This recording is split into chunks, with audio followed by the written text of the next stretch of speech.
Coordinateur international de l'ONG Urgence panafricaniste, notre invité n'est non moins que l'un des plus proches collaborateurs de l'activiste panafricaniste Kémy Séba le Béninois depuis 18 années. Au Cameroun, depuis quelques jours, à l'effet de rencontrer les personnalités politiques et la société civile, Éric Géruti nous fait l'honneur d'être notre invité dans le cadre de cette autre production de 7 minutes pour convaincre sur votre chaîne Afrique Informe, télévision, la chaîne panafricaine bien évidemment.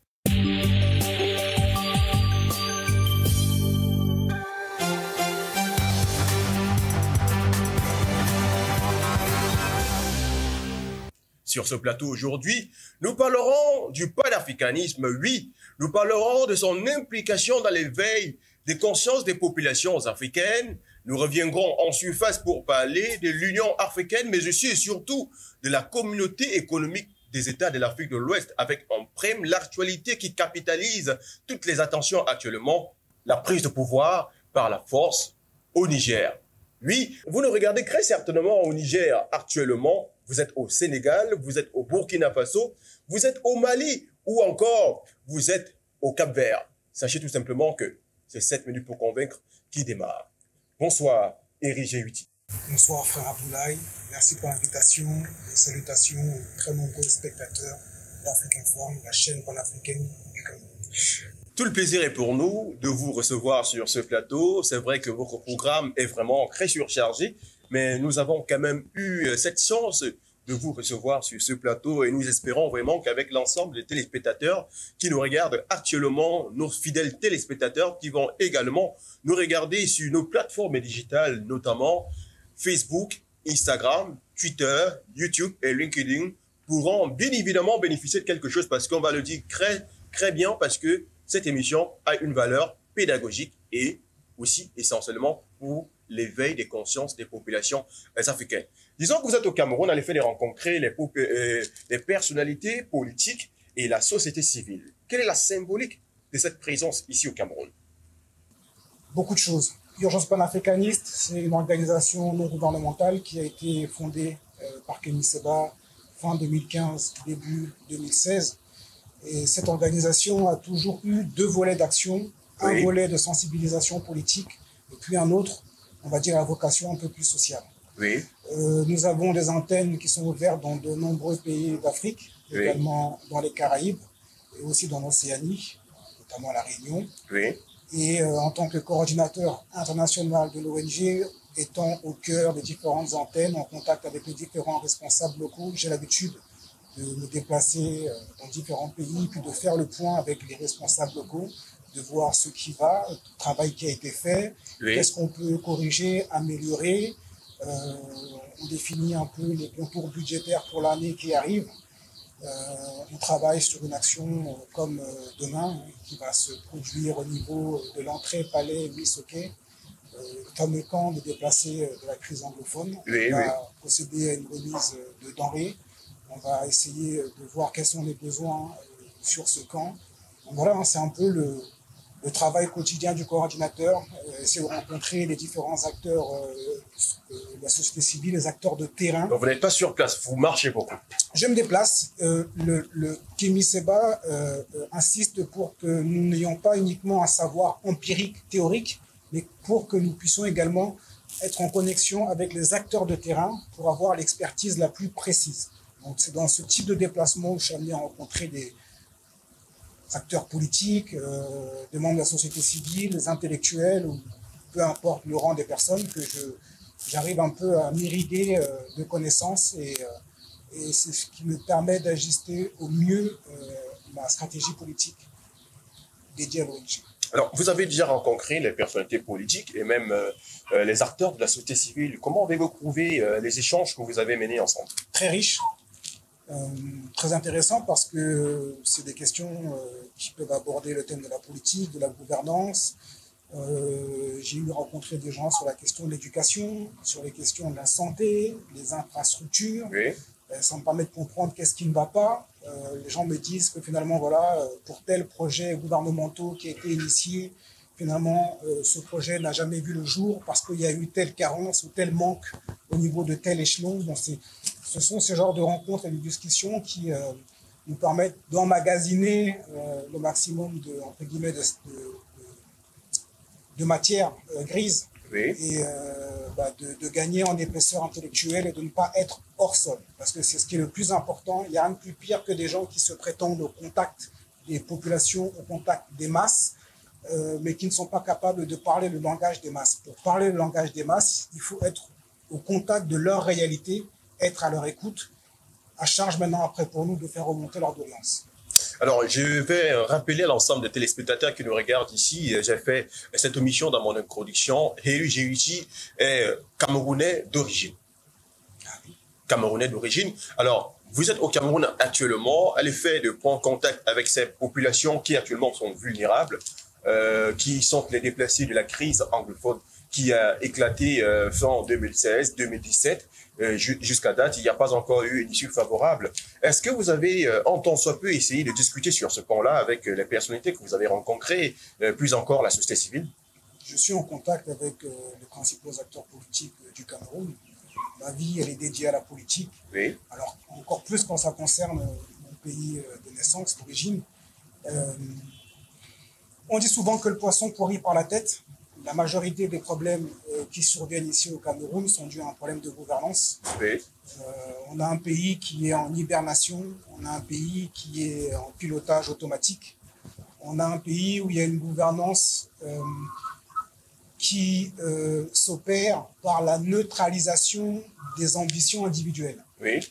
Ce qui fait que finalement la population sont livrées à elle-même. Alors moi, je ne ferai pas partie de ceux qui vont indexer principalement les populations, la corruption du citoyen camerounais lambda, parce que je pense que le problème majeur, le problème principal vient de la tête. À partir du moment où on aura la possibilité de procéder au remplacement de ceux qui gouvernent actuellement le Cameroun, oui, vous allez voir que les énergies créatives, l'intelligence du Camerounais va se libérer d'elle-même. Je vais vous donner un exemple. Si vous prenez l'exemple de la France, si vous avez un tant soit peu connaissance des différents commerces ou entreprises qui sont créés par des ressortissants de la diaspora, vous verrez qu'il y a une large majorité de Camerounais. Oui. Pour peu qu'on fournit à un Camerounais un cadre plus ou moins légal qui lui permet d'exprimer son intelligence et son génie, vous allez voir qu'il sera capable des plus grandes réalisations. Donc j'entretiens le plus grand espoir pour le Cameroun. Comme tous les Camerounais, on est juste dans le souhait qu'il n'y ait pas de guerre civile, qu'il n'y ait pas d'éclatement de l'unité de la République du Cameroun. C'est le grand souhait. C'est le grand souhait et je pense qu'il faudra à ce moment-là faire appel à la responsabilité et au patriotisme bien connu du Cameroun. D'accord. Il faut le dire pour qu'il y ait un certain franchissement, on devrait inéluctablement passer par le panafricanisme, une sorte d'indépendance. C'est la raison pour laquelle nous avons d'ailleurs placé cette émission sous le signe du panafricanisme. Alors, Heri Géuti, je vais tout simplement dire que depuis cette dernière décennie, il y a eu comme une sorte de schisme, une sorte de multiplication de formes de panafricanisme, je vais le dire de cette manière, permettez l'emphase. Il y a bien d'observateurs qui pensent qu'il y a aujourd'hui ce qu'on appellerait le panafricanisme mercantile, le panafricanisme concurrentiel et le panafricanisme d'éveil des consciences des populations. Alors, répondez-moi, vous, Heri Géuti et Kémy Séba et bien d'autres, de quel côté vous rangez-vous? On n'aurait pas l'arrogance de s'opposer en les défenseurs ou les symboles ultimes du panafricanisme. Je pense que le panafricanisme est devenu un peu un terme fourre-tout dans lequel on peut tout y mettre. Oui. En tout cas, Kémy Séba incarne une sorte de panafricanisme on va dire à ambition souverainiste. Oui. Rappelez-vous, il y a quelques années, le président Wade, à travers le NEPAD, parlait de panafricanisme économique. Oui. Il employait ce terme. En ce qui concerne Kémy Séba, le panafricanisme, c'est l'unité des différentes formes d'africanité. On pourrait la définir comme une idéologie humaniste, oui, qui entend faire la promotion de la paix, qui entend initier une vaste réflexion politique sur un système endogène et qui souhaite que l'Afrique, si elle doit parler de développement économique, mais on puisse mettre en place un développement qui soit en harmonie, en conformité avec ses valeurs philosophiques. Voilà, oui, si on devait un peu préciser les contours de notre panafricanisme. Le panafricanisme, quand on l'entend dans cette dimension, oui, pose un véritable problème aux impérialistes. Oui. Rappelez-vous du fameux rapport parlementaire qui avait été écrit, rédigé en 2012, si je ne m'abuse, par le Sénat français, oui, et qui désigne le panafricanisme comme l'idéologie la plus dangereuse pour les intérêts français sur le continent africain. Oui. Donc le panafricanisme d'obédience souverainiste que nous incarnons pose un problème aux impérialistes blancs, mais pose également un autre problème, on va dire, aux apôtres, aux défenseurs du statu quo et qui sont noirs comme vous et moi. Oui. J'en veux pour exemple, vous voyez que je ne fais pas uniquement preuve de chauvinisme, oui, celui qu'on appelle l'intellectuel camerounais Achille Mbembe. On y arrivera très certainement. Juste alors qu'il, dans sa dernière sortie à Jeune Afrique, parlait d'un panafricanisme frelaté. Donc oui, vous avez une certaine mouvance intellectuelle africaine qui ne comprend pas ce mouvement panafricain, qui ne le comprend pas parce que ce mouvement panafricain, oui, est un peu le miroir de toutes leurs faillites, de tous leurs échecs dans la prise de conscience et d'éveil des masses. Alors, si je vous comprends bien, ça veut dire que dans votre lutte panafricaniste, il arrive à des moments où vous êtes persécuté? Oui, mais c'est, j'ai envie de dire, c'est... Persécuté par les Occidentaux ou par vos propres frères du continent? Voilà, Kémy Séba a été incarcéré à plusieurs reprises en France. Il a été incarcéré également sur le continent africain. Il a été même expulsé par des gouvernements africains. Généralement, quand un Africain se fait expulser, c'est d'Occident vers l'Afrique. Ben, même en Afrique, il a été expulsé. Oui. Au Burkina, il a été expulsé en Côte d'Ivoire. Il a été expulsé au niveau bien entendu, du Sénégal.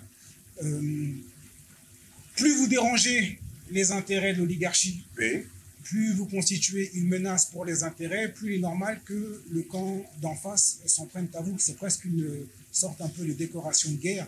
Quand vous avez le département d'État américain qui fait une note dans laquelle il catégorise notre grande sœur Nathalie Young et Kémy Séba comme des dangers pour les intérêts occidentaux sur le continent africain. Bien évidemment, elle a été déclarée persona non grata sur le territoire français. Exactement. Donc finalement, c'est la preuve que l'action que l'on conduit va dans le bon sens. Le jour où ces ennemis, où ces gens, où les médias de ces pays nous dérouleront le tapis rouge pour exprimer toutes nos pensées, oui, c'est qu'il y aura un problème et que finalement on n'aura pas été dans la bonne direction, en ce sens qu'on n'aura pas été capable de représenter pour eux un danger.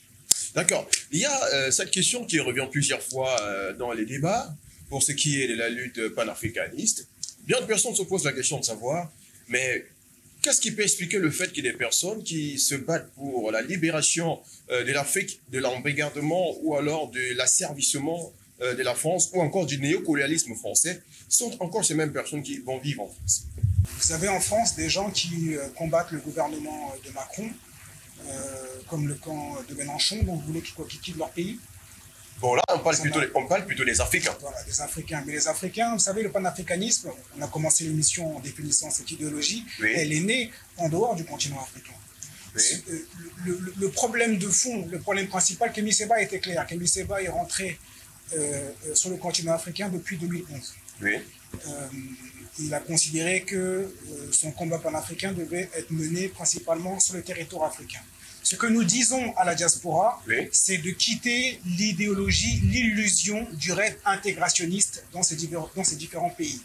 Notre objectif n'a jamais été de faire la promotion, l'apologie ou de travailler pour qu'il y ait plus de ministres ou de présidents noirs dans ces pays, parce que ces pays appartiennent à l'Occident et on n'a pas vocation à vouloir être maître chez les autres. Le plus important, c'est qu'on libère notre terre. Maintenant, je pense qu'il faut faire preuve de pragmatisme et de réalisme. Oui. Tous les Africains qui sont à l'étranger n'ont pas forcément vocation à retourner sur le continent africain.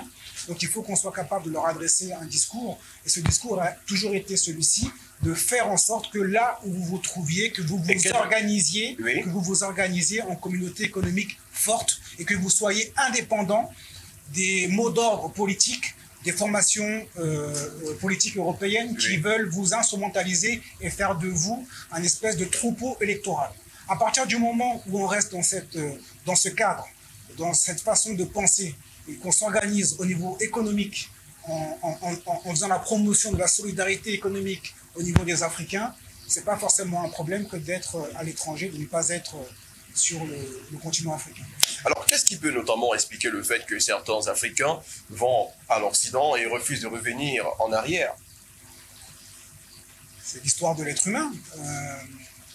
Chacun a son parcours de vie, chacun a son ambition, chacun a sa stratégie. Vous avez des gens qui vous diront j'ai vécu en Afrique, j'ai souffert, je me suis battu, je me suis cherché. Oui. Maintenant que je suis loin, entre guillemets, de la misère et des problèmes, maintenant que je suis en Occident, même si tout n'est pas rose, au moins je me stabilise, au moins j'assure mon petit confort, j'envoie ce que je peux envoyer à la famille qui est restée sur le continent.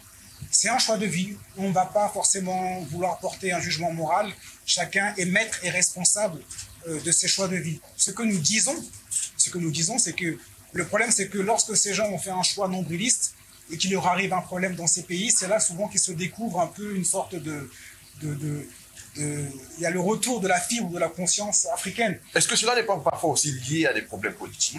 Et il y a une deuxième mouvance de gens qui n'ont même pas été sur le continent, qui ne sont pas nés sur le continent africain, qui sont nés en diaspora à l'étranger et qui, par le travail d'éveil des consciences, comprennent que finalement en Occident, ils auront toujours ce fameux plafond de verre qui les empêchera d'atteindre le statut qui doit être le leur par rapport à leurs compétences techniques, intellectuelles, et qui de plus en plus comprennent que l'appel de l'Afrique, qui est un peu comme une maman qui nous appelle pour qu'on retourne téter son sein, se fait de plus en plus pressant et qui s'organise dans des stratégies de création d'entreprises, d'entrepreneuriat, d'achat de terres.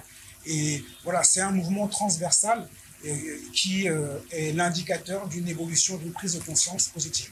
D'accord. Entrons cette fois-ci de plein fouet dans cette autre actualité qui alimente les plateaux de télévision depuis quelques jours déjà. Depuis le 26 juillet dernier, au sommet de l'État nigérien, il y a désormais des militaires qui ont renversé le président élu démocratiquement, je vais dire entre guillemets, comme le disent certains, qui a été renversé. Et entre-temps également, tous les ministres ont également été débarqués de leurs différents postes. La question qu'on se pose ici, là, c'est que il y a eu au Mali, en 2020, un coup d'État. En 2021, en Guinée, il y a eu un coup d'État. En 2022, au Burkina Faso, il y a eu jusqu'à 2 coups d'État. Mais en 2023, aujourd'hui, le 26 juillet dernier, il y a eu un coup d'État au Niger. Qu'est-ce qui peut expliquer le fait que ceci préoccupe tant la communauté internationale? Vous voulez dire que qu'est-ce qui fait que le cas du Niger... Le cas du Niger préoccupe tant. Plus, oui. C'est très simple.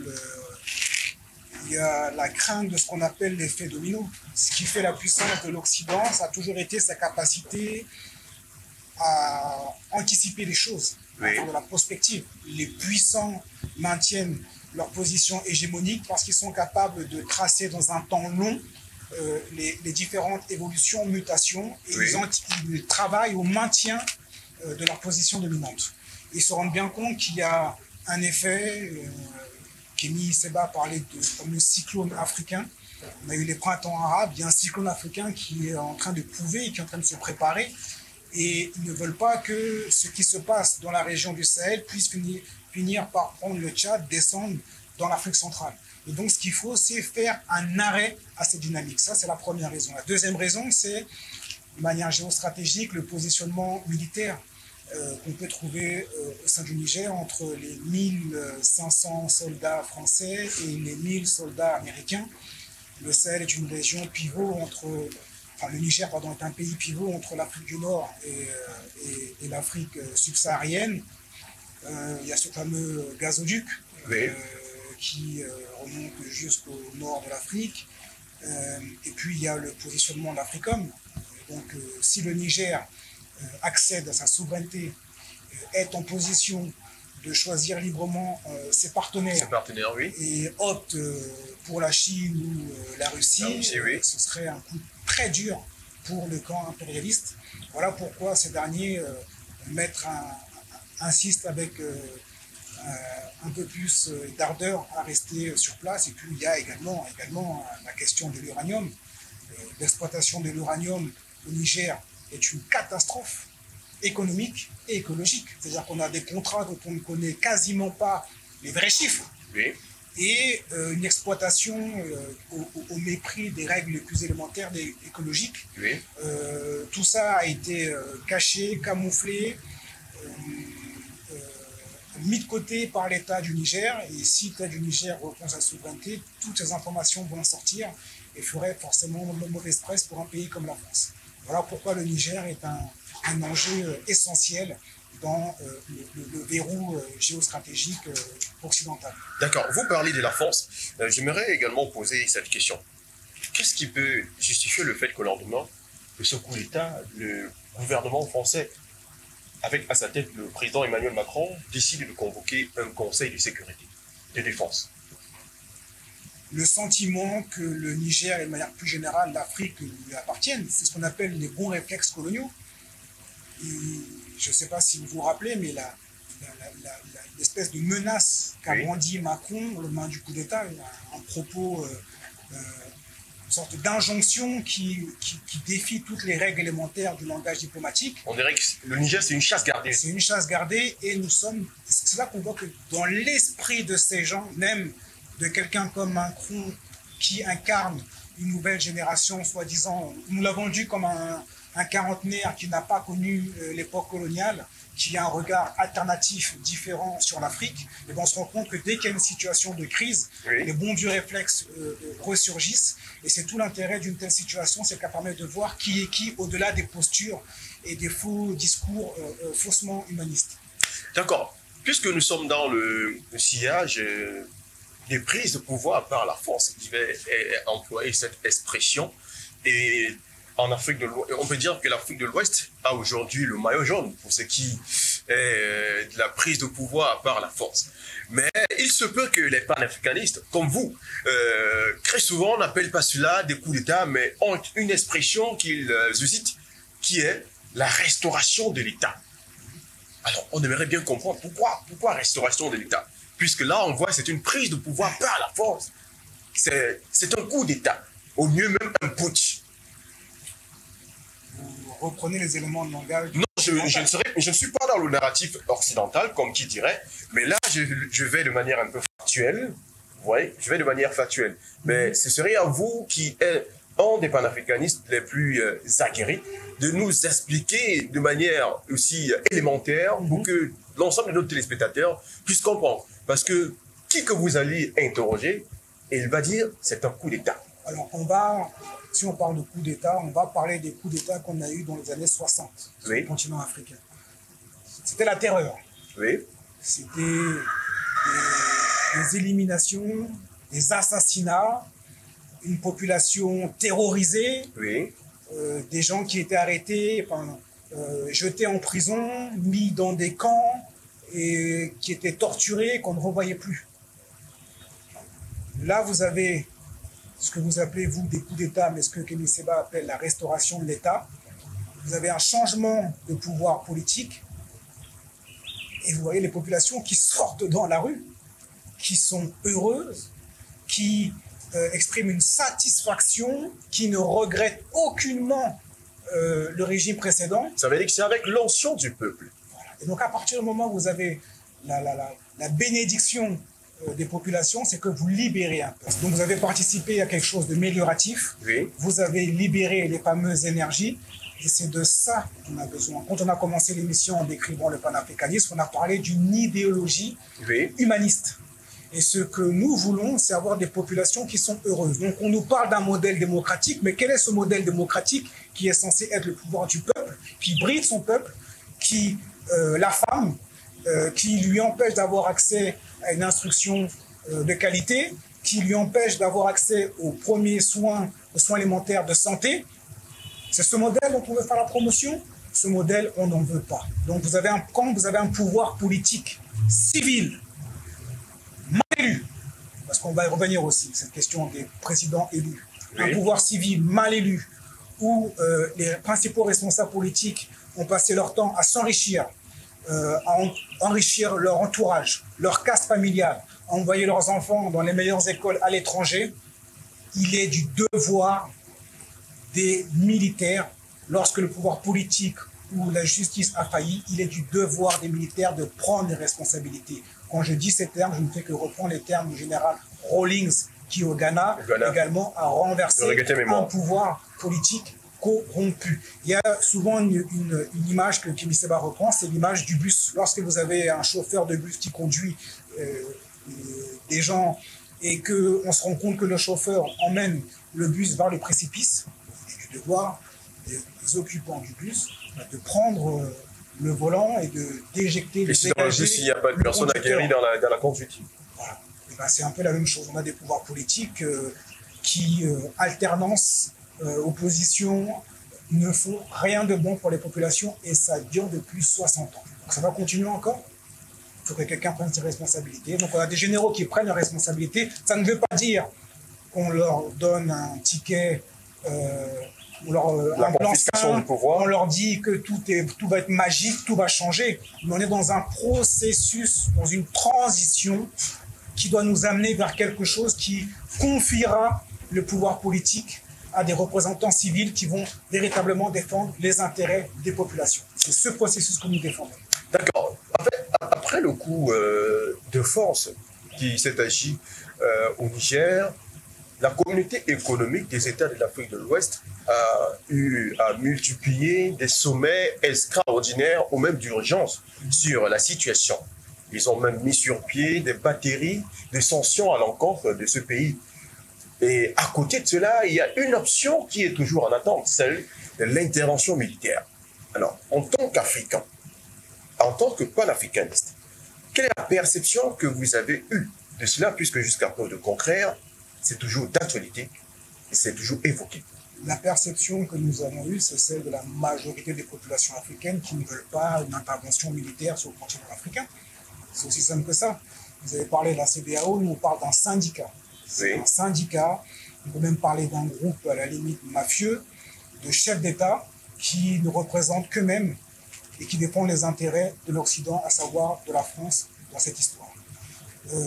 Si ces chefs d'État avaient véritablement voulu être dans une démarche transparente et sincère, ils auraient consulté les assemblées de leur pays. Et les rares fois où on a permis un débat parlementaire sur l'intérêt de cette intervention, vous avez vu qu'il y a eu un refus, que ce soit au Nigeria, que ce soit au Bénin également. Donc, vous avez les oppositions qui sont contre, la société civile qui est contre, les populations qui manifestent dans les rues et qui expriment une solidarité avec le peuple du Niger. Il y a suffisamment d'éléments qui permettent de disqualifier la CEDEAO. Je voulais rajouter également que ceux qui nous parlent de possibilités d'intervention militaire sont les mêmes qui sont partis en Ukraine, à Kiev, il y a quelques mois, pour nous vendre un projet de paix entre la Russie et l'Ukraine. Donc ça veut dire que lorsqu'on va à l'étranger, on fait la promotion de la paix, mais lorsque nous sommes entre nous, entre Africains, on se fait la guerre. C'est léger quand même. Alors, qu'est-ce qui peut expliquer le fait que le 26 juillet dernier, au Niger, après le coup d'État, on voit les populations bondir le drapeau de la Russie et brûler celui de la France? Est-ce que c'est une façon de dire que la Russie est tapie dans l'ombre derrière son coup d'État? Non. Kémy Séba a eu plusieurs fois l'occasion de revenir sur cette question des drapeaux russes dans les mobilisations, qui, vous et moi également, nous gêne un peu, parce que lorsqu'on se bat pour libérer son pays, lorsqu'on est dans un combat patriotique, s'il va y avoir un seul drapeau dans cette mobilisation, c'est le drapeau du pays. Mais il faut comprendre un peu la symbolique du drapeau russe. La Russie incarne une opposition au mondialisme. Au monde d'avant. Ce monde d'avant, c'est ce monde qui, après la chute du mur de Berlin, était incarné par l'hégémonie du bloc américano-occidental, où vous aviez les États-Unis avec leurs alliés occidentaux qui régulaient un peu les relations internationales. On entre dans une nouvelle ère c'est l'ère du monde multipolaire, c'est-à-dire la possibilité d'une espèce de neutralisation des forces par l'émergence de différents blocs. Le bloc eurasiatique, le bloc asiatique, le bloc américain. Et l'Afrique, dans ce concert des nations, a du mal à exprimer quelque part sa singularité. Elle a du mal à exprimer sa singularité parce qu'elle est atomisée entre différents pays qui chacun défendent leurs intérêts, mais c'est quelque chose à courte vision. Il faut que l'Afrique s'organise en termes de blocs pour peser et pour être capable de défendre ses intérêts face aux autres grands blocs. Et c'est de ça dont il s'agit. Donc la Russie, dans le combat qu'elle mène en Ukraine face aux Américains et à l'Europe,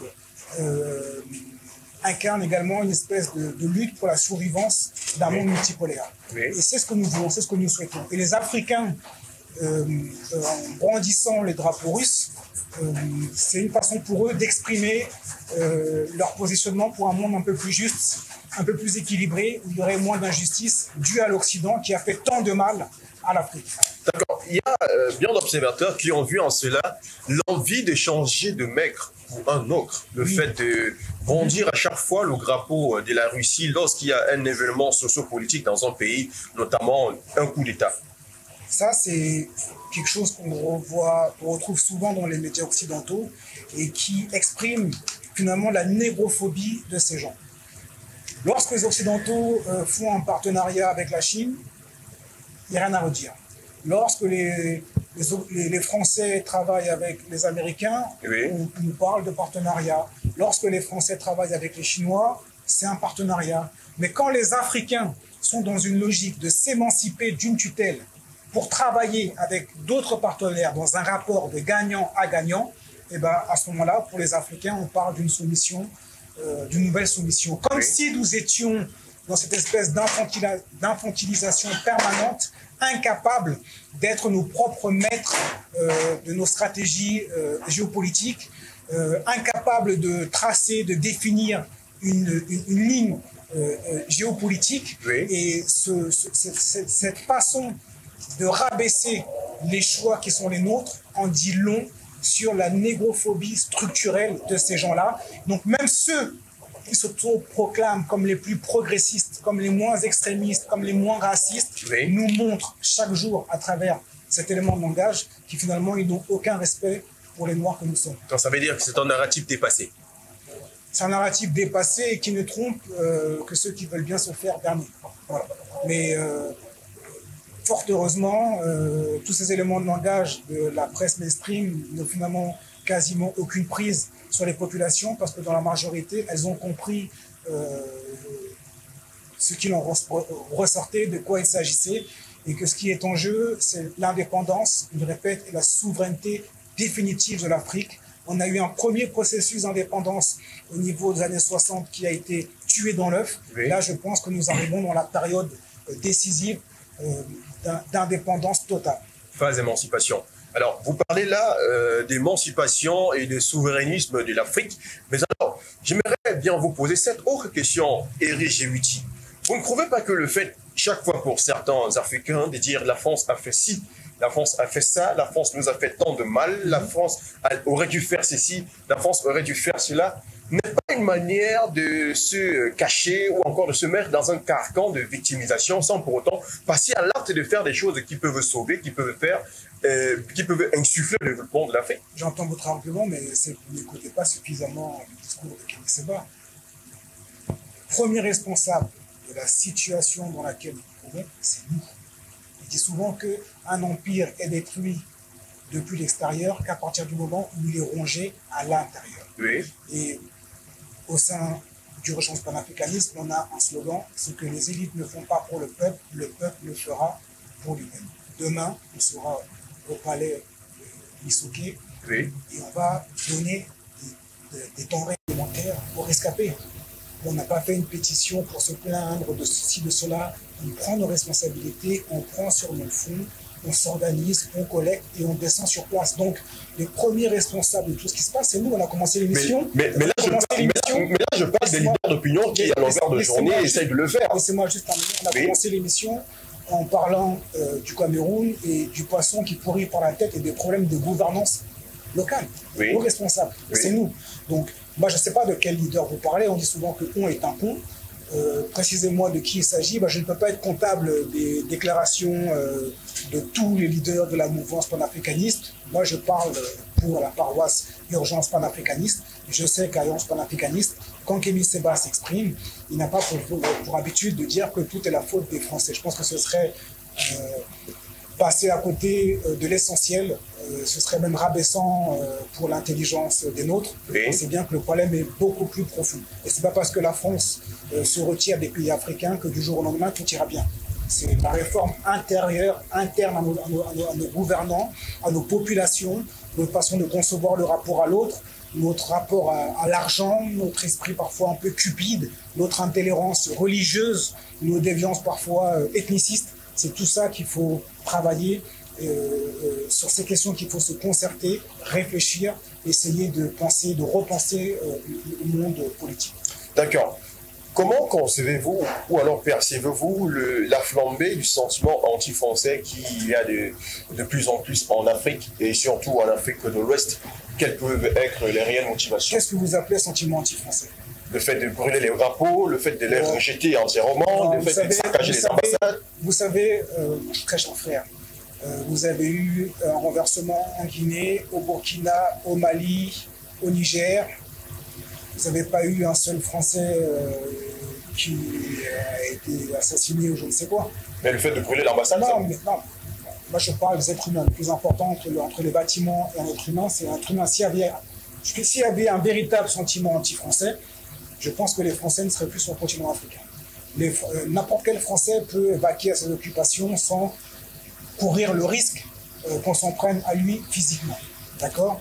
Maintenant, sur la question des ambassades, on parle d'un lieu de pouvoir qui symbolise quelque chose qui relève du néocolonialisme. Et donc, il est normal, face aux propos du président Macron, face aux propos de Mme Colonna, la ministre des Affaires étrangères, plein d'arrogance et de suffisance, que les populations soient capables d'expliquer à ces gens ce qu'il en est. Vous savez, au Niger, lorsque le convoi Barkhane a été expulsé du Mali et du Burkina, et donc il est passé par le Niger, vous avez des populations qui ont protesté contre le déplacement du convoi sur le territoire du Niger, et vous avez eu un habitant du Niger qui a été tué, assassiné. Oui. Vous n'avez pas vu de flambée anti-française. Et pourtant, il aurait pu y avoir une logique un peu de loi du talion, œil pour œil, dent pour dent. Mais ça n'a pas été le cas. Donc je pense qu'il faut arrêter avec cette morale de sentiment anti-français. Il n'y a pas de haine contre la population française. Il y a une opposition, il y a une détestation. Contre la politique française. Voilà, d'une politique française rance, d'une politique française qui relève du néocolonialisme, chose qui n'est plus acceptable aujourd'hui en 2023. Alors, avant de poursuivre, j'aimerais faire un petit détour, revenir sur le cas du Niger. Je rappelle que hier encore, le président Abdourahmane Tiani, l'actuel président de la transition, je vais dire, du Niger, a signé un décret disant que la transition va se poursuivre, va se tenir sur une durée de 3 ans. Et il parle déjà de la convocation du dialogue national. Restons dans le cadre de la durée pour la réorganisation ou encore la restauration de l'État. Ne pensez-vous pas que les 3 ans, c'est énorme? Non. Rien n'est suffisamment énorme lorsqu'il s'agit de restaurer la légitimité d'un État. 3 ans en comparaison des 60 ans d'indépendance et d'anarchie et de malgouvernance qu'on a pu voir au Niger, ce n'est rien. Il faut prendre le temps de tout réformer. Il faut refaire la Constitution, d'accord? Qu'on arrête un peu avec ces institutions qui nous ont été imposées par les cabinets de l'Élysée à la fin des années 50 et puis qu'on a récupéré alors qu'elles n'étaient pas forcément en accord avec notre ethos, avec notre façon de voir le rapport politique. Donc il faut repenser cela, il faut faire les procès de tous ceux qui ont pillé, de tous ceux qui ont fait œuvre de corruption au niveau du Niger, pour que ça fasse œuvre d'exemple, d'accord? Il faut refaire un travail de recomposition de la vie politique et des partis. Il faut réfléchir à comment faire un peu plus d'inclusion au niveau des mouvements de la société civile, qui fait remonter les doléances, qui permet de lancer des débats pertinents sur l'évolution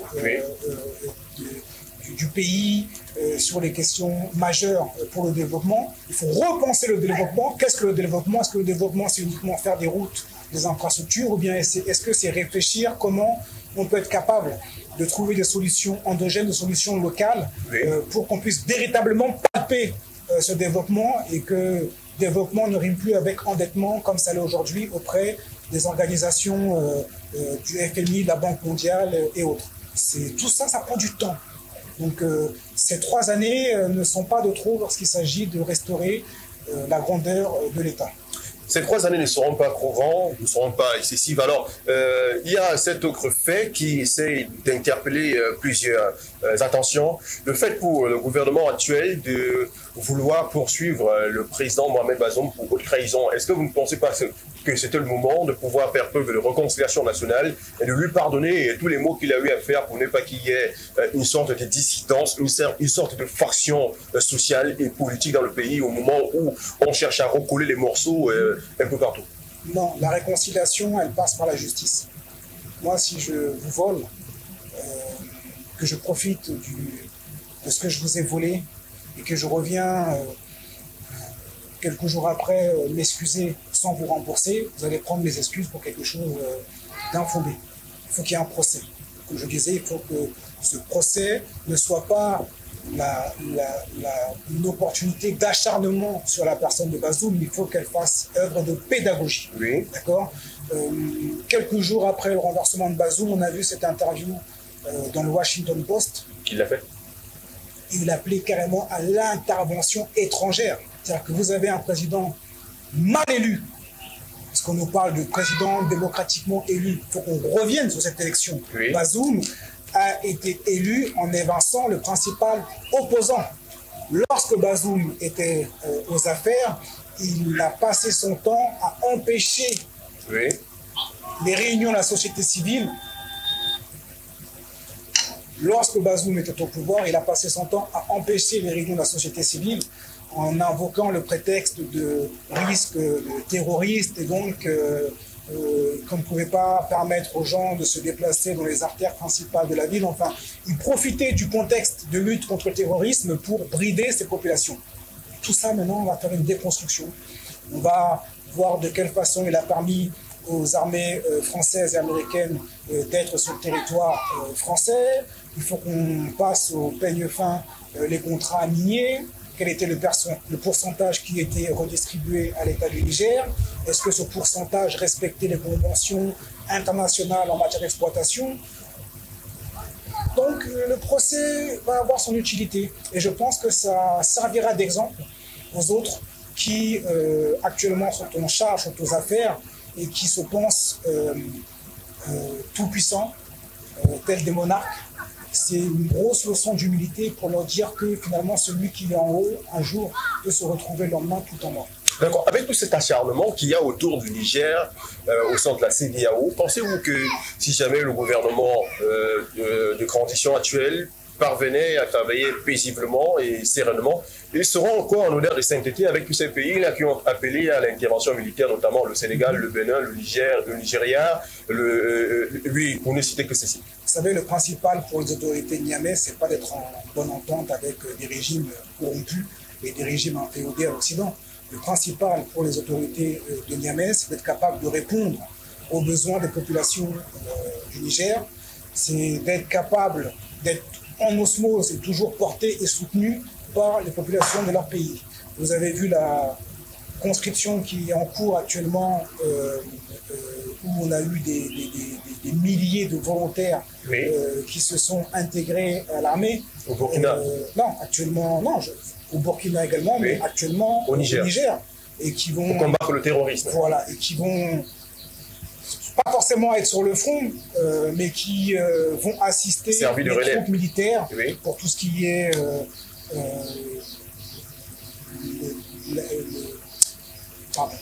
pour tout ce qui est assistance au niveau alimentaire, pour les soins. Et c'est quand même quelque chose symboliquement qui est fort. Vous avez un président qui disait qu'on a une armée faible, et qu'on ne peut pas combattre les djihadistes. Et là, vous voyez les populations qui veulent défendre la révolution du Niger. Et qu'est-ce que ça vous a fait d'entendre un tel speech d'un président de la République, chef des forces armées, dire que son armée n'est pas apte à affronter les djihadistes? Mais c'est honteux, mais c'est pas quelque chose de nouveau. On a eu Patrice Talon au Bénin qui, dès qu'il arrive au pouvoir, a expliqué que son pays manquait de matière grise, d'intelligence. Vous savez, ce comportement et ce type de propos est révélateur finalement de l'absence de patriotisme de nos élites. Nous avons en Afrique des élites qui ne sont pas capables de défendre les intérêts stratégiques vitaux de nos nations. Oui. De manière générale, dans les autres peuples, ceux qui sont le plus amenés à être dans la corruption, ce sont ceux qui sont les moins instruits, on va dire ceux qui sont un peu les plus cupides. Nous, en Afrique, c'est l'inverse. Ce sont nos élites qui sont en général formées à l'étranger, ou bien avec un logiciel intellectuel exogènes qui sont les premières à brader les intérêts de la population et de leur pays. Donc du coup, nous ne sommes pas plus que ça surpris par de tels propos. C'est révélateur finalement de gens qui sont placés. On les a pris, on les a déposés pour une mission précise, défendre les intérêts occidentaux au détriment de leur pays. Ils remplissent leur mission avec de telles déclarations. Alors, puisque nous parlons du développement participatif et même inclusif de l'Afrique, j'aimerais également poser cette autre question très importante. Qu'est-ce qui manque réellement à l'Afrique pour rivaliser d'agresse avec ces puissances apprises qui, hier, étaient tout aussi pauvres que misérables? Je prends l'exemple de la France. Je prends également l'exemple de la Russie qui sort d'une guerre qui l'a complètement dépecée. Non, il ne manque rien. En Afrique, vous avez des ressources, les matières premières, vous avez la matière grise, vous avez un niveau de formation très intéressant, vous avez une diaspora dont on parlait tout à l'heure qui a toutes les compétences, tous les savoirs. On a tout, on a tout. Le petit problème, c'est la gouvernance. C'est cette petite caste, ce petit groupe qui s'accroche au pouvoir tel des morpions, qui vont dégommer, qui vont partir, parce que je pense que c'est le sens de l'histoire. On arrive vers une phase de maturation de l'éveil des masses. Et donc, tous les présidents, comme l'a expliqué récemment encore Kémy Séba, tous les présidents africains qui seront au pouvoir et qui ne seront pas en phase avec les aspirations de leur population seront amenés à être chassés du pouvoir. En tout cas, c'est le travail dans lequel notre organisation en tout cas, notre ONG travaille dans ce sens et fera tout ce qu'il y ait en sa mesure pour participer à l'éveil des masses et pour que justement les populations soient de plus en plus critiques à l'égard de ces dirigeants. À partir du moment où les populations font pression, le personnel politique se sent redevable, obligé de quelque chose. Oui. C'est dans ce sens qu'il faut qu'on aille. Alors, puisque nous parlons de développement de l'Afrique et celle-ci ne saurait évoluer en autarcie, et nous avons de plus en plus des partenariats qui se tissent entre l'Afrique et la Russie. Alors, j'aimerais poser cette autre question, Éric Géhuti. Quel est le niveau d'implication du panafricanisme dans ces nouveaux partenariats avec la Russie? Moi, je ne suis pas pour qu'on passe une fixation sur la Russie. J'ai l'impression d'être à TV5 Monde ou à France 24. Je ne vous dis pas ça méchamment. Je pense qu'il faut qu'on pense les choses. J'aurais bien pu augmenter aussi la Chine et bien d'autres pays. Voilà, ben voilà, mais vous ne l'avez pas fait. Donc c'est quelque chose. Pas. Voilà. Mais que ce soit la Chine, que ce soit la Russie, que ce soit la Turquie, ou le Brésil, ou toute autre puissance, il faut que les Africains déjà profitent de la conjoncture internationale et en effet se départissent des partenaires traditionnels du passé qui ne sont pas dans le gagnant-gagnant, le win-win comme on dit. Et il faut qu'on soit capable de faire valoir nos intérêts. Je prends pour exemple ce fameux contrat minier extraordinaire qui a été conclu entre la Chine et le Congo, Kinshasa, qui est un scandale. On parle de la RDC comme un scandale géologique, mais ce contrat est un véritable scandale parce que finalement, on se rend compte que ce sont les Chinois qui l'emportent. Donc, il ne faut pas qu'on soit dans une espèce d'angélisme. personne n'est là pour faire de cadeaux à l'Afrique. Il faut que nous soyons capables de nous faire respecter et lorsqu'on est à la table de négociation, d'être dur et âpre en affaires. Et tout ça, finalement, ne dépend que des dirigeants qui sont au pouvoir. Tant qu'on a des gouvernants avec le logiciel du passé et qui ne sont pas véritablement dans un souci de patriotisme, chaque fois qu'il y aura des contrats, même avec la Russie ou la Chine, on se fera avoir. Dans la même lancée, je rappelle que le mois dernier, le président Vladimir Poutine a convoqué un deuxième sommet Russie-Afrique auquel certains présidents africains sont allés demander du blé. Alors, comment on comprend cela alors que l'Afrique est une terre très riche? C'est très simple. À partir du moment où vous avez des présidents qui n'ont jamais fait de la question alimentaire une question centrale, eh ben on tombe dans les travers qu'on peut observer actuellement avec le président de l'Union africaine ou Macky Sall à l'époque, qui sont partis faire des courbettes pour le blé. Cette crise alimentaire doit nous pousser à réfléchir sur des modes de céréales alternatifs, sur la valorisation de ce que nous avons en Afrique. Oui. Et cette question, elle nécessite quelque part qu'on soit dans une démarche d'intelligence et de réflexion sur finalement ce qu'il nous faut, sur nos modèles de production agricole, sur la place qu'on va donner aux agriculteurs, sur une réflexion sur les conséquences, parce qu'il y a une thématique qui est en train de plus en plus d'émerger au sein de la société civile, c'est ce qu'on appelle la question du génocide nutritionnel. C'est-à-dire que toutes ces boissons, ces sucreries qu'on nous déverse ici en Afrique, est-ce qu'on n'a pas la possibilité, par exemple, de mettre en place une politique alimentaire au niveau des boissons, au niveau des fruits, où tout ça demande de la réflexion. Le problème, c'est qu'on a des hommes politiques qui sont là pour finalement signer des documents qui ont été imposés et rédigés par des organisations internationales à l'étranger qui défendent les intérêts des étrangers. Et si finalement c'est le poisson qui se mord la queue et le génie local n'est jamais mis à contribution. Il n'y a pas de réflexion sur la farine de manioc, de mil, sur finalement ses bienfaits, sur ses vertus comparativement au blé. Oui. Et il y a des gens qui ont travaillé sur ces questions-là, mais ils sont dans l'antichambre du pouvoir. Alors, sur la question du paternalisme ou encore de l'indépendance, de la dépendance alimentaire, est-ce que les pays africains ne peuvent pas, entre eux, c'est ici que intervient même d'ailleurs l'Union africaine, est-ce qu'ils ne peuvent pas s'entendre, former un seul bloc, question de s'entraider l'un l'autre? Parce que aller chaque fois devant la Russie, aller chaque fois en France, aller chaque fois en Allemagne ou en Italie, pour demander de l'aide, ça devient vraiment très dédaigneux. C'est pas tant la question du bloc qui est fondamentale, parce que si vous avez un bloc de soumis, si vous avez un bloc d'esclaves, le problème ne sera pas pour autant résolu. Lorsque Macky Sall est parti à Moscou, il est parti au nom de l'Union africaine en tant que président en exercice de l'Union africaine. Oui. Ce qu'il nous faut, c'est des groupes de pays qui sont solidaires, qui sont ensemble, mais qui ont développé une véritable stratégie de souveraineté dans différentes disciplines, notamment sur la question alimentaire.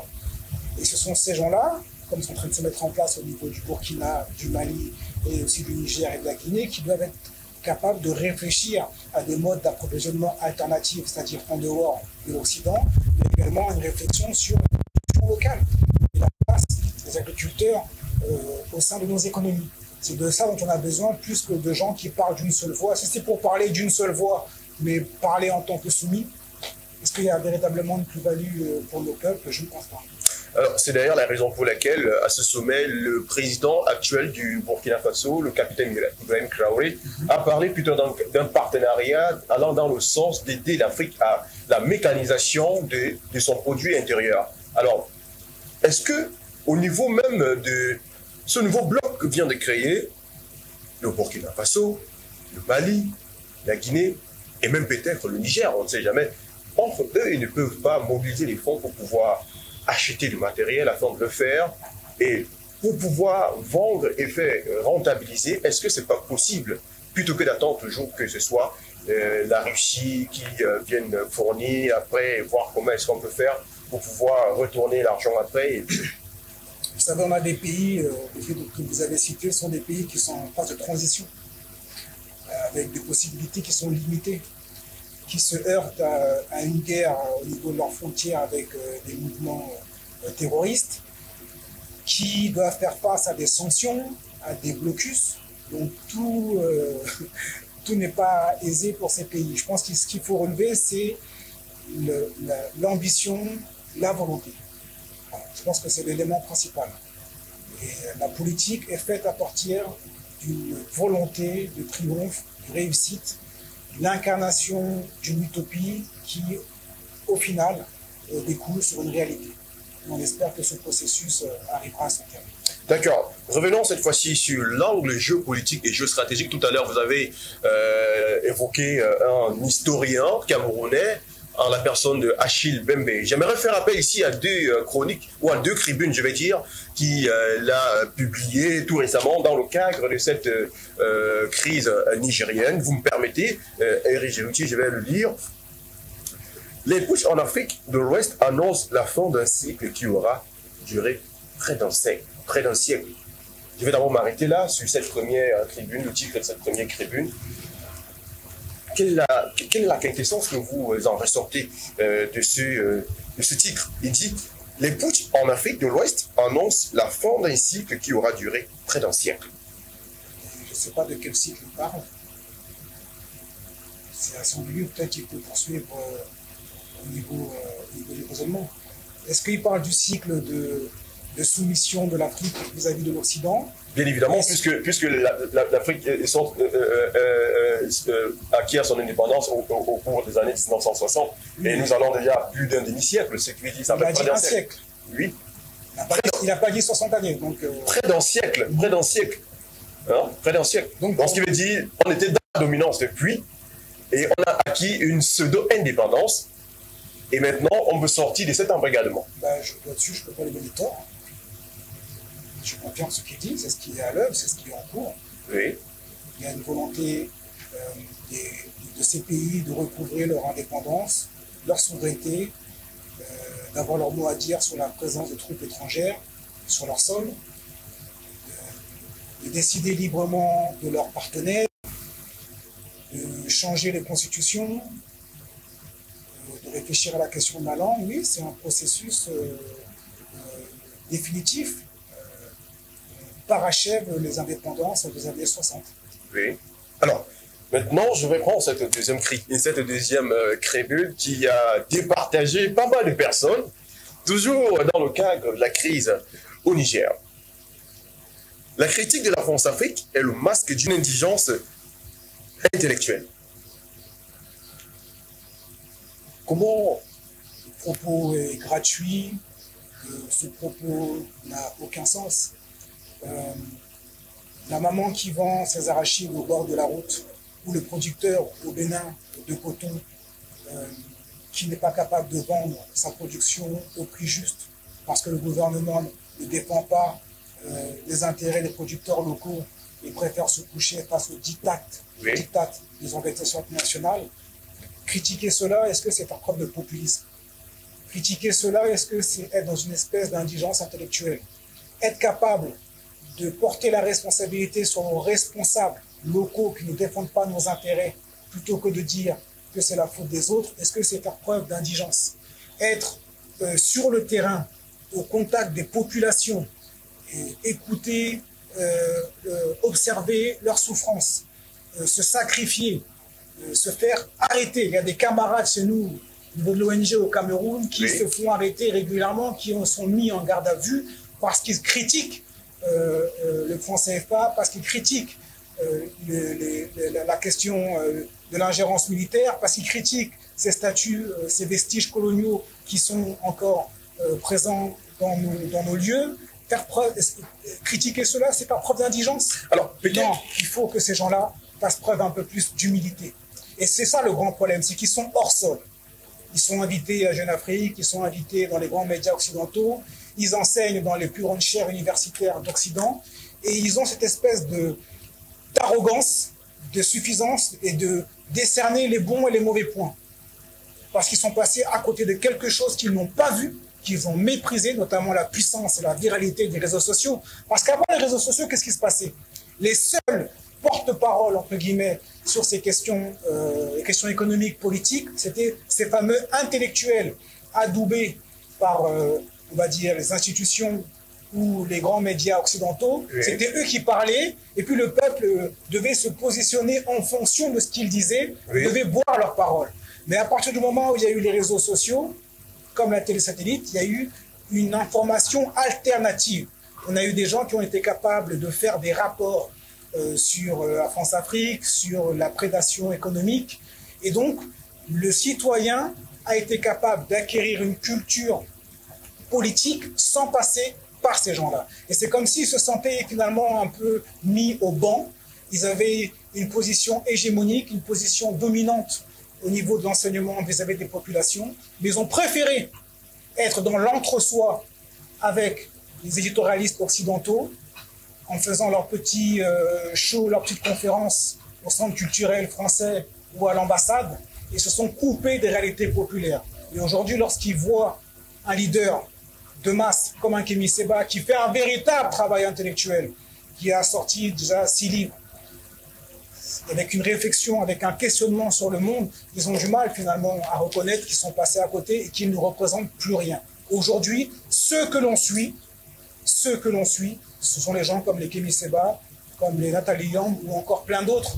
Et ce ne sont pas les Achille Mbembe qui, pour le coup, pour les populations, sont véritablement vus comme des gens indigents. Alors, ne pensez-vous pas que l'historien et philosophe Achille Mbembe voudrait que les intellectuels, les Africains, pour que l'Afrique sorte de l'asservissement, pour que l'Afrique s'affranchisse, ils devraient travailler aux côtés de la France afin d'arracher leur indépendance. Est-ce que ce n'est pas de cette manière-là qu'ils voudraient que les uns et les autres perçoivent la chose? Ils ont le droit de travailler avec le bourreau, tout comme nous avons le droit de demander une séparation vis-à-vis de ces gens-là. Achille Mbembe a été l'architecte, je ne sais plus comment ça s'appelle, cet organisme bidon, là, le Conseil démocratique, oui. Qui vise à mettre en place dans différents pays. Est-ce que c'est pas très osé de dire le concept crédit? Le COP confirme totalement bidon, parce que je pense que l'heure n'est pas à une espèce de travail conjoint. Je pense qu'il faut, avant de vouloir penser à travailler avec la France, avant de vouloir penser à renouveler le partenariat avec la France, il faut qu'on soit capable de se parler entre nous et d'aller voir des gens qui ne sont pas forcément de son obédience intellectuelle et de discuter, d'échanger, d'essayer de comprendre comment on travaille. C'est la raison pour d'arrêter cette espèce d'arrogance qui consisterait à vouloir snobber ceux qui ne pensent pas comme nous. C'est la raison pour laquelle, dans le thème de l'émission, j'ai évoqué ici les concepts tels que le panafricanisme concurrentiel, le panafricanisme mercantile, et le panafricanisme d'éveil des consciences des populations. Tout ça, ce sont des catégories que vous êtes vous-même l'inventeur, mais je ne sais pas ce que recouvre le panafricanisme concurrentiel. Il n'y a pas de concurrence entre ceux qui souhaitent la libération de l'Afrique. Est-ce que cette façon... Il peut y avoir différentes sensibilités, mais on est censé tous œuvrer dans la même direction avec le même objectif. Est-ce que cette façon de penser de l'historien Achille Mbembe ne revient pas à ce que certains disent qu'il est dans une sorte de panafricanisme de concurrence, de manière à dire que c'est que d'aucuns sont en train de faire ne prend pas le chemin véridique, le chemin normal? Lorsqu'Achille Mbembe se prononce sur le panafricanisme, il parle d'une idéologie follatée. Donc je ne pense pas qu'il soit nécessaire, pertinent de catégoriser comme un panafricain. Il n'est pas panafricain. Je trouve même qu'on insiste un peu trop sur sa personne. Ce qui m'intéresse, c'est ce qu'il incarne, c'est ce qu'il représente. Il représente ces élites qui, aujourd'hui, sont totalement décrédibilisées par 60 ans d'activité, je pourrais dire plutôt d'inactivité intellectuelle. L'intellectuel, ce n'est pas celui qui fait l'arrogant avec ses nombreux diplômes. L'intellectuel, c'est celui qui est capable de proposer une voie pour son peuple. C'est celui qui est capable de rendre intelligibles les problèmes qui vont se poser pour un peuple, pour qu'on puisse les surmonter et les aborder de la meilleure des façons.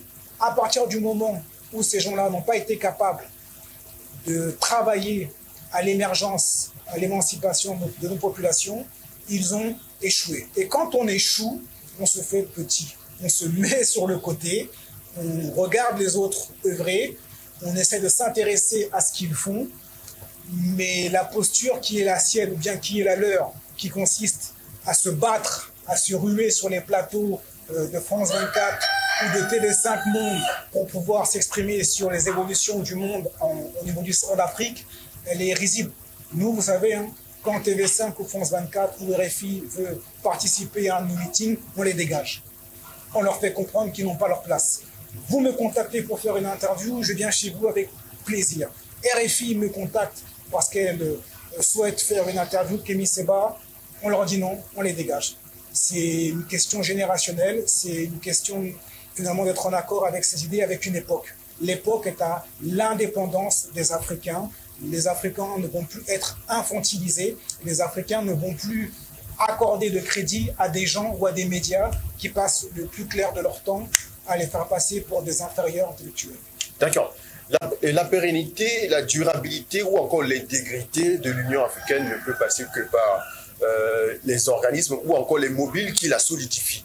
Alors, ce que je vais dire ici, c'est que nous allons aborder un pan tout aussi très intéressant. Il s'agit de la dépendance de l'Union africaine. Alors, Éric Géoudi, je dirais tout simplement ici que les 2/3 du financement de l'Union africaine viennent en particulier de l'Union africaine, des États-Unis d'Amérique et de bien d'autres partenaires. Alors, comment, qu'est-ce qui peut, ou alors, qu'est-ce que je dirais, dans quelle mesure pensez-vous que le financement de l'Union africaine par l'Europe influence l'indépendance ou encore l'autonomie de l'organisation africaine?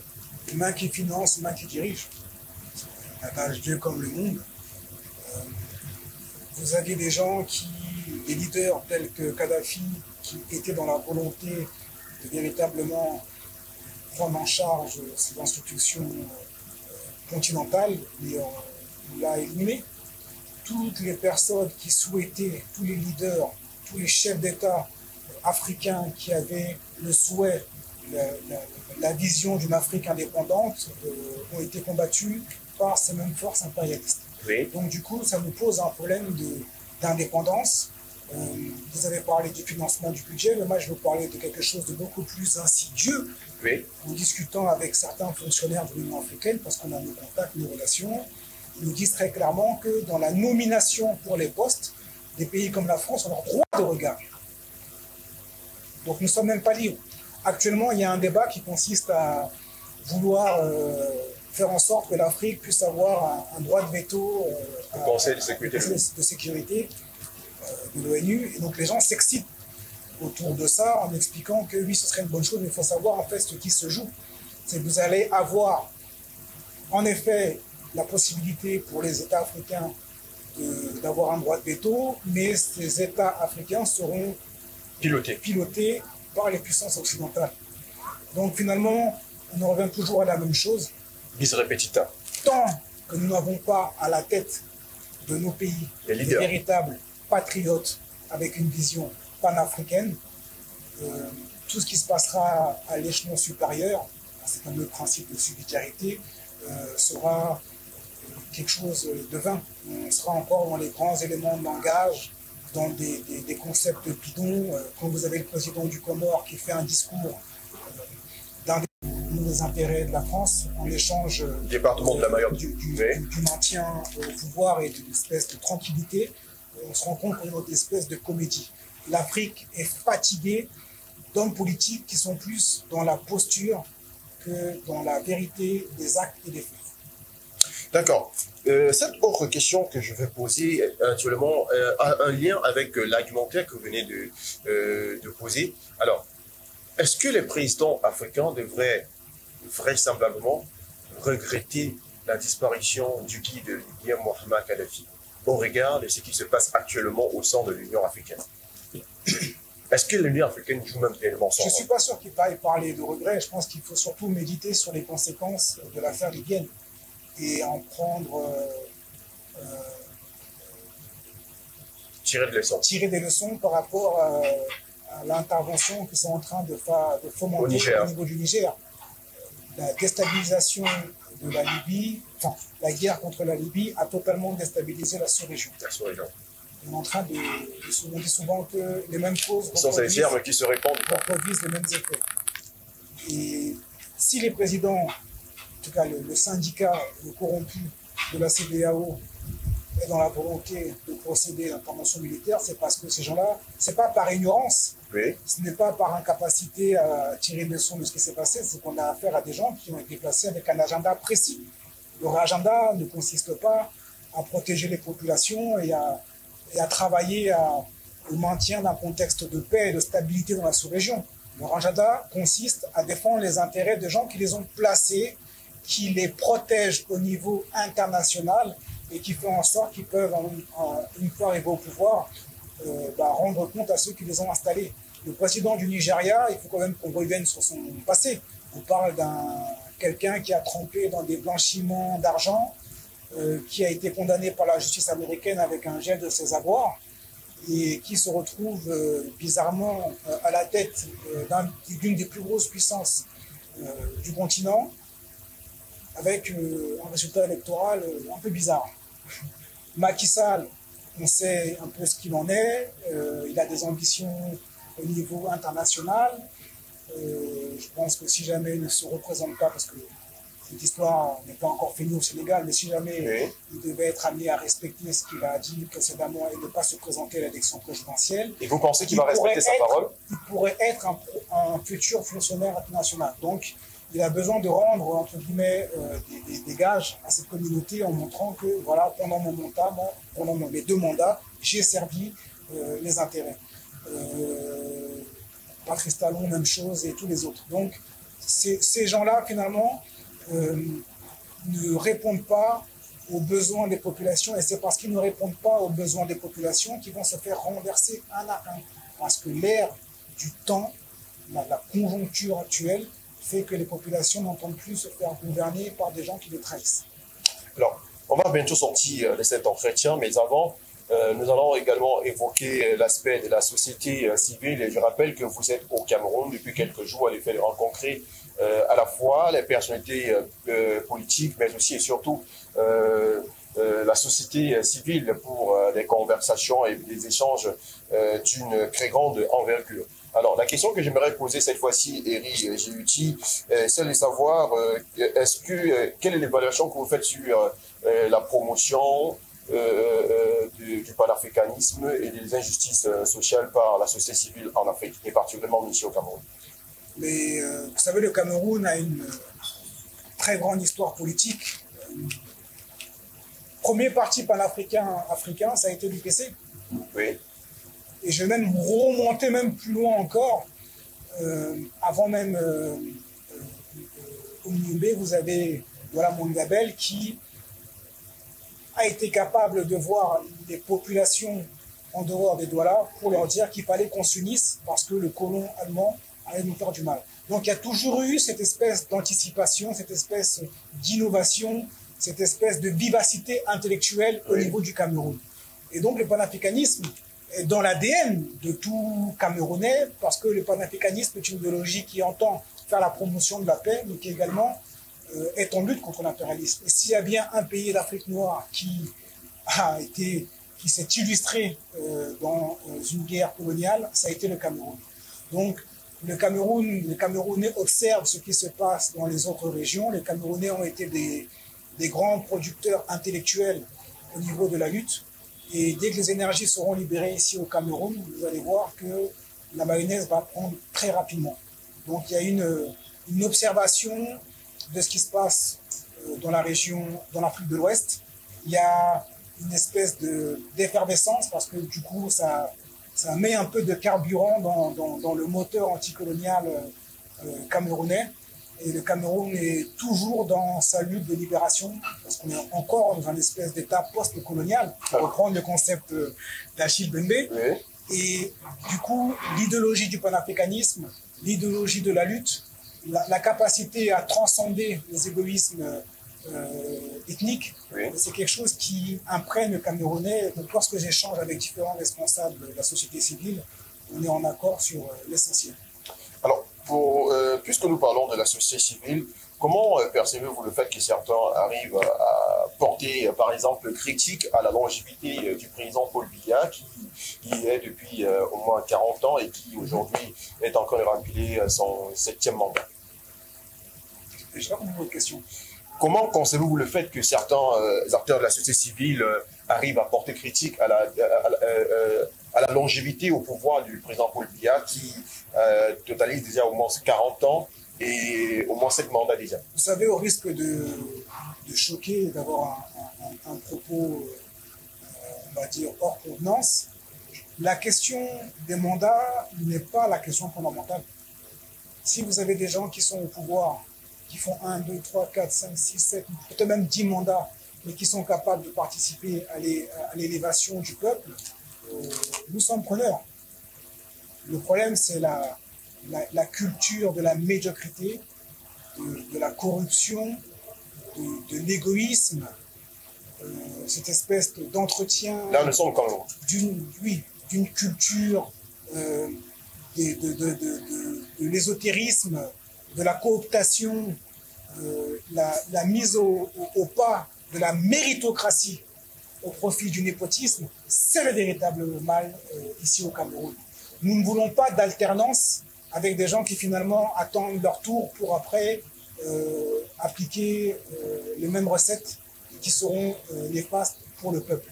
Ce que l'on souhaite, c'est qu'on puisse avoir des dirigeants avec une vision, avec un positionnement précis, très clair. Moi, je m'étonne qu'on puisse avoir des opposants au Cameroun qui restent silencieux sur ce qui se passe en Afrique de l'Ouest au nom du principe de souveraineté, de non-ingérence, pardon. On ne se positionne pas sur ce qui peut se passer dans notre pays. Ça, c'est quelque chose qui est dépassé. Ce qu'il nous faut, c'est qu'on soit capable de nous soucier de ce qui se passe au Gabon, de nous soucier de ce qui peut se passer en Guinée, de nous soucier de ce qui peut se passer au Niger, au Sénégal, et qu'il y ait une espèce de dynamique de solidarité. Si on essaie de vous comprendre, ça veut dire que dans cette histoire qui se passe actuellement au Niger, le président Paul Biya, président de la République du Cameroun, aurait dû par exemple envoyer un télégramme. Je ne parle pas de Paul Biya, je parle des opposants. Non, je parle par exemple. Là, je parle des opposants. Paul Biya est dans sa logique d'homme d'État qui relève de l'ancien monde et qui ne va pas se positionner officiellement sur ce qui se passe ailleurs. Oui. Moi, je vous parle des opposants, de ceux qui sont ici, qui ont des militants de leur pays qui sont emprisonnés, injustement emprisonnés, où il y a des dérives liberticides. Et vous pensez que la voix peut vous compter? Et lorsqu'il y a des opposants dans notre pays qui subissent la même chose, on les retrouve silencieux. Et on n'y arrivera jamais seul. Le Cameroun seul ne pourra pas lutter contre la France. Le Cameroun seul ne pourra pas lutter contre les États-Unis. En revanche, le Mali, le Sénégal, la Guinée, le Burkina, le Niger, la Côte d'Ivoire, les acteurs de la société civile dans un même élan, dans une interconnexion, dans la rédaction de communiqués conjoints, là, pour le coup, sera capable de constituer un bloc suffisamment solide qui permettront finalement de créer un embrasement global. Urgence panafricaniste travaille au déclenchement de quelque chose de global. Quand il y a un cyclone, c'est dans toute une région. Et puis ça dévale, ça circule. Oui. Il faut un mouvement de contestation circulaire et non pas limité à un seul pays où finalement on se soucie que de ce qui se passe dans le pays. Et puis quand il y a un dirigeant mal élu de ce pays, ben finalement on fait un communiqué officiel pour célébrer l'élection de ce nouveau président. Oui. Il faut qu'on arrête ça. Ça, c'est la politique de l'ancien monde et c'est ça qui fait que justement les populations ne s'intéressent pas à la chose politique parce qu'ils considèrent que finalement c'est la même magouille et on est censé incarner un espoir, quelque chose de nouveau pour sortir l'Africain de l'afro-pessimisme. D'accord, c'est ici que nous allons mettre un terme à cette autre édition de SM pour convaincre. Mais avant, Eri Giruti, j'aimerais vous demander si vous avez un dernier mot à donner à l'ensemble des téléspectateurs qui nous regardent en ce moment. Déjà, je vous remercie pour cette invitation.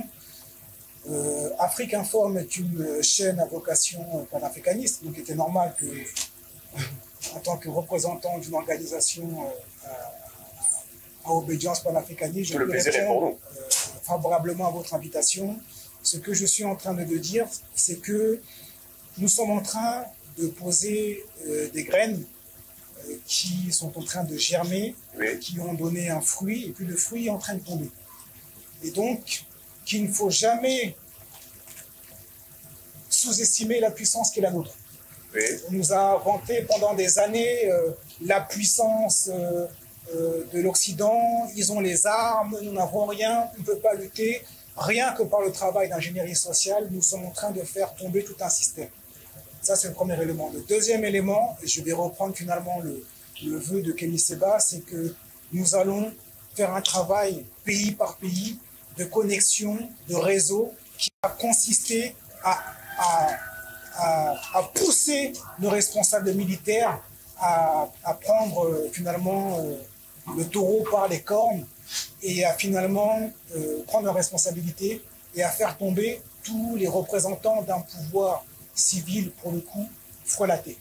C'est dans cette dynamique qu'on doit se trouver. Il faut qu'on soit capable de sortir de la fausse dichotomie pouvoir politique, légal, démocratiquement élu et militaire, et ceux qui nous disent que ce qui est en train de se passer en Afrique est un retour. Non, ce n'est pas un retour en arrière, au contraire.